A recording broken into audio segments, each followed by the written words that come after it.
কুমাৰ ডাঙৰীয়াক আমি এখন ফুলাম গামোচাৰে আদৰণি জনাব বিচাৰিছোঁ।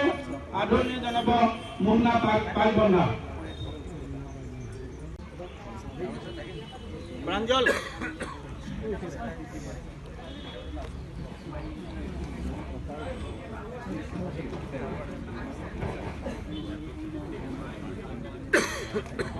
আমি বিদ্যুৎ চন্দন ডেকা ডাঙৰীয়া তেখেতক আমি গামোচাৰে আদৰণি জনাব বিচাৰিছোঁ।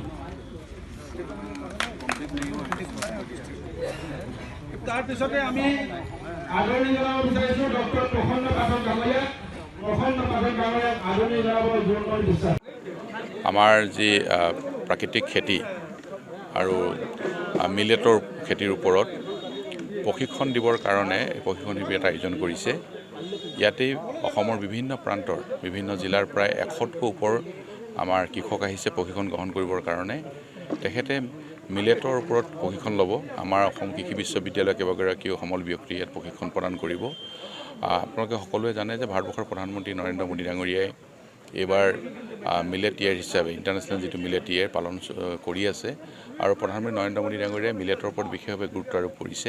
ইয়াৰ যিটো উপকাৰিতা সেই উপকাৰিতা সম্পৰ্কত আমি আমাৰ কৃষকসকলক আচলতে জনাবৰ কাৰণে ব্যৱস্থা গ্ৰহণ কৰিছোঁ। আৰু এই খেতি কেনেধৰণে কৰিব লাগে, এই খেতি কৰি আমাৰ কৃষকসকল কেনেধৰণৰ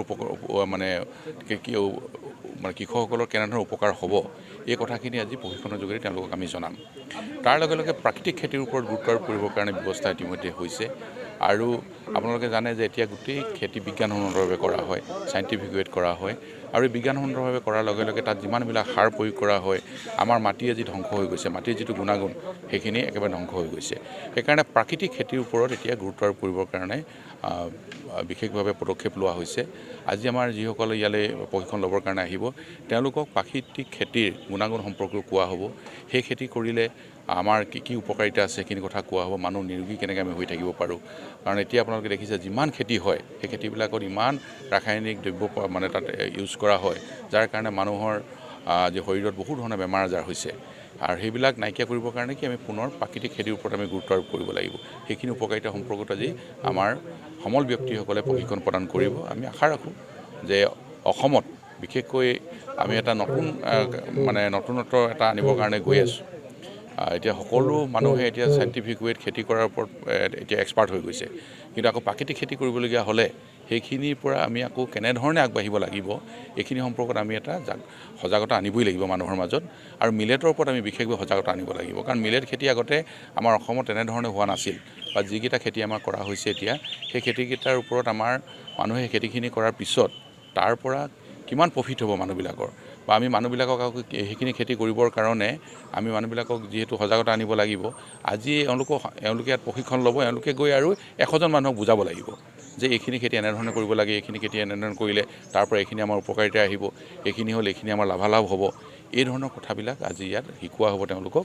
আৰু মোৰ দৃঢ় বিশ্বাস যে আমাৰ কিষাণ মৰ্চাৰ যোগেদি সমগ্ৰ অসমত আমি এইখিনি মানুহৰ মাজত এৱাৰনেছ আনিবৰ কাৰণে সক্ষম হ'ম।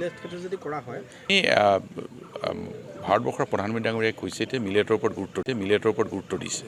আৰু আপোনালোকে জানে যে গোটেই এইবাৰ বছৰটো ইণ্টাৰনেশ্যনেল মিলেট ইয়েৰ হিচাপে পালন কৰি থকা হৈছে। যে আমাৰ ইয়াত এতিয়া বিশেষভাৱে 3টা খেতি হয়। এটা কণী ধানৰ যিটো খেতি, তাৰপিছতে এটা মৰুৱা ধানৰ খেতি, এটা চীনা ধানৰ খেতি, এইকেইটা মিলেট বুলি কোৱা হৈছে এতিয়া। আৰু ইয়াত কি কৰিব পৰা যায় সেইখিনিৰ ওপৰতো আজি প্ৰশিক্ষণ হ'ব আমাৰ।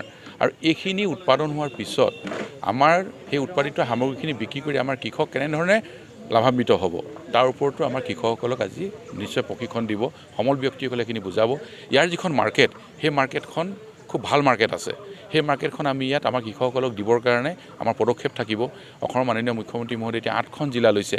মাননীয় মুখ্যমন্ত্ৰী মহোদয়ৰ নেতৃত্বত 8খন জিলা, তাৰ ভিতৰতে আমাৰ গোলাঘাট জিলা আছে, যোৰহাট জিলাও আছে, এইফালে তিনিচুকীয়া জিলাও আছে। তেনেধৰণে এই জিলাবিলাকত আমাৰ এতিয়া মিলেটৰ ওপৰত খেতি কৰিবৰ কাৰণে ব্যৱস্থা লোৱা হৈছে। নামনি অসমৰ বহুকেইখন জিলা আছে।